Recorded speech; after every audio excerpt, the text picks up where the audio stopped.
कोही दृष्टिविहीन छन्, कोही अशक्त त कोही बालबालिका। आज मिठो खान पाउँदा र राम्रो लगाउन पाउँदा दङ्ग छन्। यो दृश्य गोकर्णेश्वर एक सुन्दरी जल नयाँ पार्टीमा रहेको दृष्टिविहीन आमाघर सामाजिक संस्थाको हो, जहाँ रहेका 70 जना वृद्ध, अशक्त तथा बालबालिकाहरूलाई खाद्यान्न, लत्ता, कपडा तथा विद्यालयका सामग्रीहरू प्रदान गरिएको थियो। म मेरो व्यक्तिगत तर्फबाट र दृष्टिविहीन आमाको घर सामाजिक संस्थाको तर्फबाट नै सहयोगीदाता लगायत सम्पूर्ण टिमलाई धेरै धेरै धन्यवाद दिँदा यो सामाजिक कामको नेतृत्व समाजसेवी तथा कलाकार माया थामीले गरेकी हुन्। उनले शुक्रबार बिहानै 70 जनालाई पुग्ने गरी लत्ता कपडासँगै विद्यालयका सामग्री बोकेर उक्त सामाजिक संस्थामा पुगेकी थिइन्।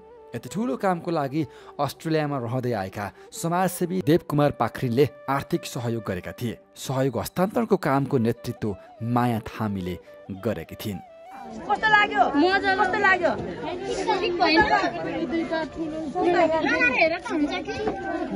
व्यक्तित्व समाजसेवी सहयोगीदाता अनि जो अर्काको देशमा बसेर पनि हाम्रो दृष्टिविहीन आमा घर हाम्रो एकदमै साना साना भाइ बहिनीहरूदेखि लिएर सबैजनाको लागि आजको यो बहुमूल्य उपहार सम्मान दिनुभएको हाम्रो आदरणीय व्यक्तित्व सामाजिक व्यक्तित्व देवकुमार पाखरिन सरलाई म यहीँदेखि धेरै धेरै धन्यवाद दिन चाहन्छु। त्यसै गरी यसमा खटिनु भएका हाम्रा सम्पूर्ण प्रशंसकको टिम लगायत सम्पूर्ण सहयोगीदाताहरूलाई पनि फेरि पनि धन्यवाद दिन चाहन्छु।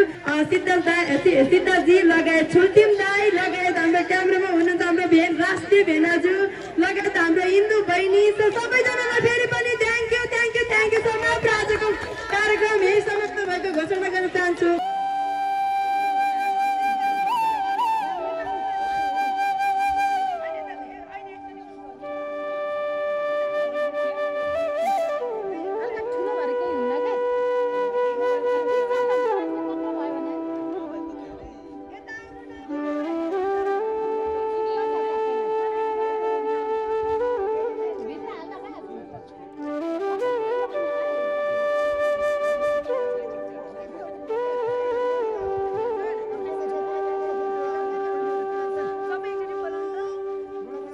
आउनुहोस् न, को हुनुहुन्छ बाँकी हो?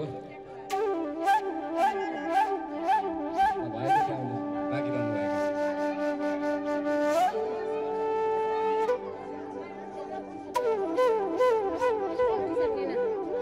ड्रेस लिन बाँकी रहनु भएकाहरू आउनुहोस् है, बाँकी रहनु भएकाहरू बाँकी रहनु भएका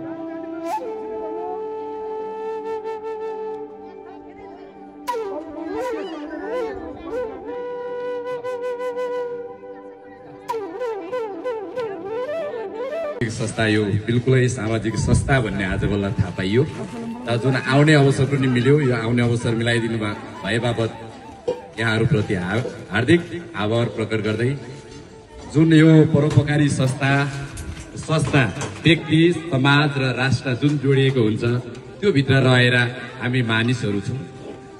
व्यक्तिले समाज बनाउँछ, समाज मिलेर एउटा राष्ट्र